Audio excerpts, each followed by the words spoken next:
Have you ever felt like the place you are right now is a mistake?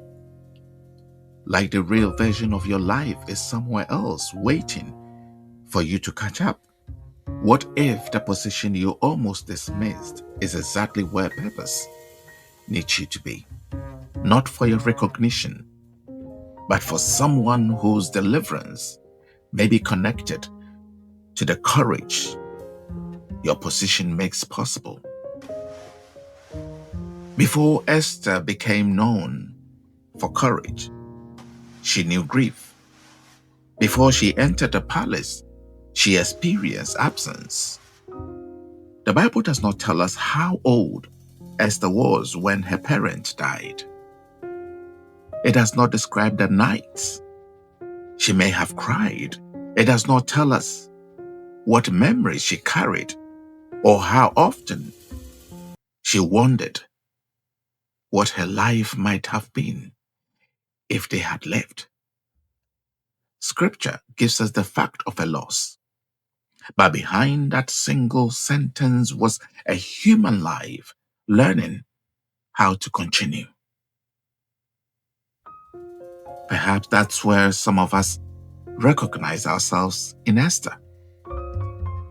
Not in the palace,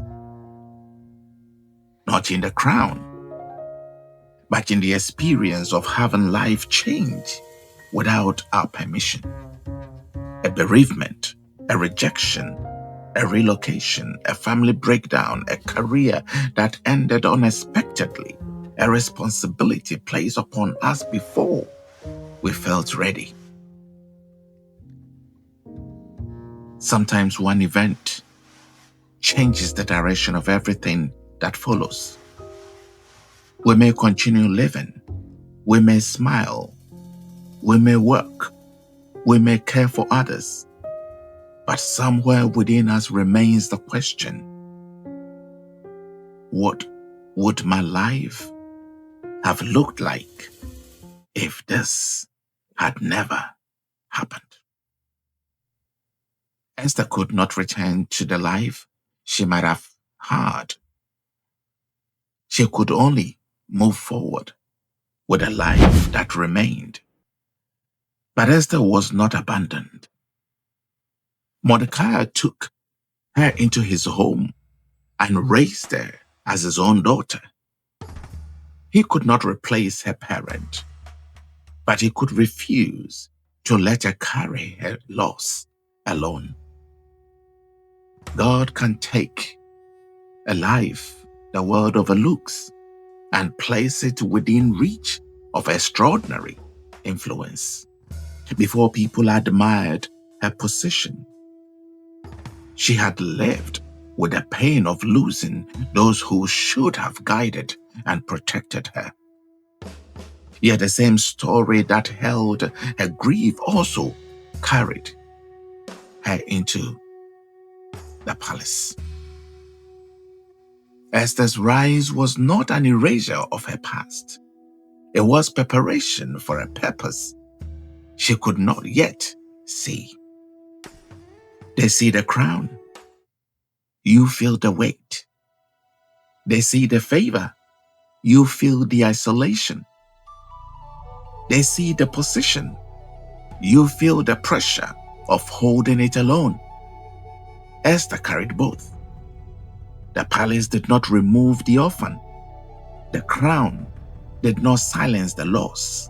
Her position looked like a rival, but it had not yet become purpose. Then the story turns. Punishing one man was not enough. He waited to destroy every Jew in the empire. Understand what that means. Hatred had grown from one grudge against one man into a plan to erase an entire people. The hatred did not stay small. It never does. How often do we do the same? We see someone's behavior, but not the burden beneath it. We try to make the pain less visible before asking why the person is hurting. But Mordecai refused the clothes. Esther then sent a trusted servant to discover what was wrong. Mordecai explained everything. He sent her a copy of the decree and instructed her to approach the king and plead for her people. Suddenly, the palace looked different. Until that moment, Esther's position had provided protection. Now her position carried responsibility. The crown was no longer merely evidence of favor. It had become a question. What would Esther do with the access she had been given? Her first response was understandable. She reminded Mordecai that anyone who entered the king's presence without being summoned could be put to death. She had not been called to see the king for 30 days. Esther was not refusing because she lacked compassion. She was afraid because the danger was real. Courage does not begin when fear disappears. Courage begins when something becomes more important than the safety fear is trying to preserve. Then Mordecai sent a message that would define Esther's story. Do not think that because you are in the king's house, you alone of all the Jews will escape. The palace could not permanently separate Esther from the fate of her people. Silence might delay the danger, but it could not guarantee her safety. Mordecai's question did not remove Esther's fear. It gave her fear something greater to answer to. Esther understood that remaining silent was also a decision. But before she approached the king, she called for a fast. She told Mordecai, "Go, gather together all the Jews who are in Susa and fast for me. I and my attendant will fast as you do." Esther did not confuse courage with self-confidence. She did not rush into danger simply because she had received an inspiring message. She prepared spiritually. She gathered people around the burden. She recognized that although she alone had to enter the king's presence, she did not have to carry the moment alone. At this point, if you haven't subscribed yet, please do. And like this video, and let's continue. There are decisions that only you can make. Conversations that only you can begin. Doors that only you can approach. But that does not mean you must face them without prayer, wisdom, or community. Esther's position was individual. Her preparation was collective. Then she spoke the words that revealed her decision. I will go to the king, even though it is against the law. And if I perish, I perish. These were no words of someone who had stopped valuing her life. They were words of someone who had discovered something worth risking her safety for. Esther did not know how the king would respond. She did not receive a guarantee that everything would work out. She chose to act without knowing the outcome. Courage with a guaranteed result is simply confidence. Courage becomes real when obedience must move ahead of certainty. After 3 days, Esther put on her royal robes and stood in the inner court of the palace. Every step carried the possibility of death. She could see the king, but she did not know whether the golden scepter would be extended towards her. The crown on her head could not guarantee her welcome. Then the king saw Esther, and he extended the golden scepter. Her life was spared.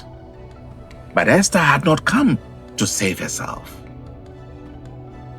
What follows is the quietest triumph in Scripture. Esther did not seize the throne. She did not raise an army. She invited the king to a banquet, then to another. And in the space she created, the king asked what she truly wanted. Only then did Esther reveal her identity and expose the plot against her people. The enemy who had plotted their destruction was exposed, and the very gallows he had built for another became his own end. The plot that had seemed unstoppable began to collapse in a single evening, not by force, by courage that had learned to wait. Purpose declares that suffering, injustice, and disruption do not have the authority to make our lives meaningless. Esther could not control the beginning of her story, but when the decisive moment came, she could choose how she would respond. Perhaps that's where her story meets yours and mine. You may be living in a place you did not choose, a season you did not expect, a responsibility you do not feel ready to carry. You may be asking when your real purpose will begin. But what if purpose is already forming within the relationships, the experiences, and opportunities around you? Purpose is not always a platform. Sometimes it is a conversation you are afraid to begin. Sometimes it is using your influence to protect someone whose voice is being ignored. Sometimes it is speaking truth in a room where silence would be safer. Sometimes it is remembering who you are when success encourages you to forget where you came from. And sometimes purpose is recognizing that your position is not only about what you have received, it is also about whom you can serve from where you stand. Mordecai did not say, "I know with absolute certainty why everything happened." He only asked, "Who knows whether you have come to this position for such a time as this?" That question leaves room for faith. It leaves room for uncertainty, and it leaves room for choice. Esther still had to decide. The moment did not become meaningful merely because she was present. It became meaningful because she responded. Perhaps you are already where purpose needs you. Not because everything around you is perfect. Not because every painful event was good. Not because you fully understand the road that brought you here. But because in this present place, there may be something only courage can reveal. So don't ask only, why am I here? Ask, who am I becoming while I'm here? Whose life might be affected by the courage I'm being invited to show? What responsibility is hidden within the access, experience, or influence I already have? You may not receive complete certainty. Esther did not. But perhaps you do not need to understand the entire story before taking the next fateful step. The place you never chose may still become meaningful.